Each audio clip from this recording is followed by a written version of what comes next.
Okay, so welcome to this next video in which we're discussing amperometry. Okay, so we've had a bit of a diversion. We discussed why dousing a cell in potassium chloride causes it to depolarize. But now we're going back to the amperometry technique. So remember, we have this carbon fiber electrode here, which we have put at a higher electrical potential. So we've made this positive. Let's say the fluid that the cell is sitting in is neutral. Now, basically, when we douse this cell in potassium chloride, we can cause it to depolarize. Okay, that will trigger the exocytosis of these vesicles. So this mast cell will start exocytosing its vesicles. Okay, so it will be releasing the contents of its vesicle onto its surface. So here we are. Here's the contents released onto the surface.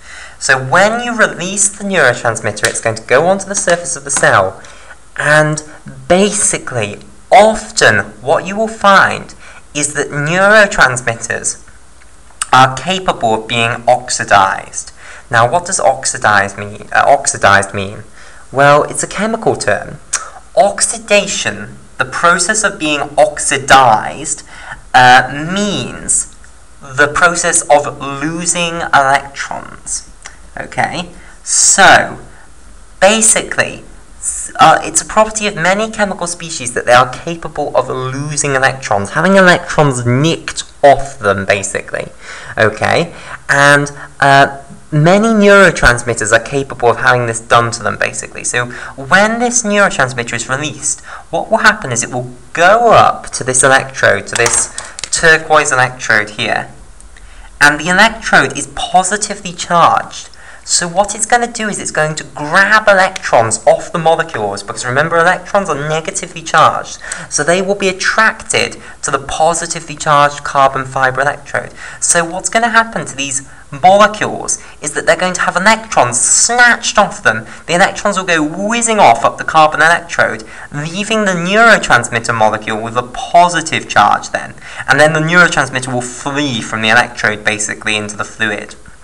Okay, now, when you release neurotransmitter, as I say, each one of these neurotransmitter molecules is going to give an electron up to this carbon fiber electrode, and potentially not absolutely every single one will give up an electron, but the amount of neurotransmitter you release will be proportional to how much electrons are given up. Well, the amount of electrons given up to the electrode will be proportional to how much you release. So if you release double the amount, you'd expect double as many electrons to be curling off up this carbon fiber electrode. So that gives us a way of measuring basically the neurotransmitter release, because we can measure the amount of electrons we're receiving. So we can put an ammeter here and measure the amount of electrons we're receiving basically through this wire. And what we will do is we'll connect the other side of this up to the bath down here. Okay, so that the bath is held at a lower electrical potential than the electrode here. And then what will happen is these electrons will go back round and then they'll meet the neurotransmitter again. So by measuring the electrons that are coming off of this neurotransmitter and going onto this electrode, we can measure the amount of neurotransmitter that's being released. So amperometry gives us a way of measuring the amount of neurotransmitter released simply by measuring the amount of electrons we can nick off the neurotransmitter molecules. Okay, so now let's have a look at the results that you get when you actually do this experiment. So, if we plot against time the amount of electrons we're receiving, which we know is proportional to the neurotransmitter release. So neurotransmitter release. So we can pretty much say that this is reflecting neurotransmitter release. So we're plotting neurotransmitter release against time.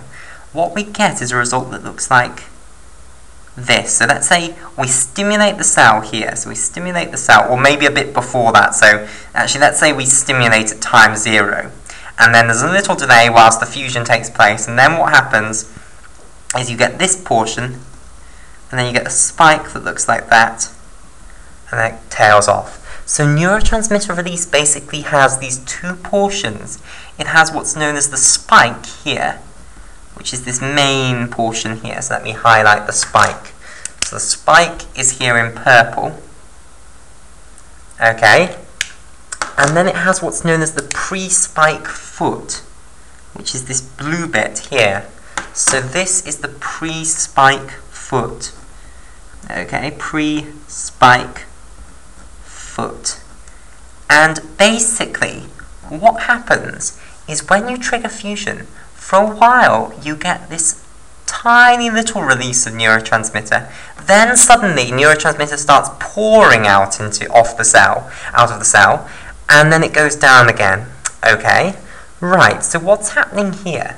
Well, this comes back to this kiss and run fusion that we discussed in the previous videos, where we were discussing cell membrane capacitance and vesicle fusion. Basically, when they did capacitance experiments, they found that potentially what was happening is you had this phenomenon where the vesicle could fuse a tiny bit, form this fusion pore, which could then close, or it could go on to cause the entire membrane to fuse with the cell membrane. So let me remind you of this. So if we've got a docked vesicle here, and we trigger exocytosis, then what seems to happen is you seem to, for a while, get a little fusion pore forming. Okay, so this is what's known as a fusion pore. Now, when this fusion pore forms, you can release neurotransmitter through the fusion pore. So neurotransmitter in this synaptic vesicle here, so let me colour them in. So these are these neurotransmitters here in green. So when you form this fusion pore, the neurotransmitter can go through the fusion pore and get into the synaptic cleft.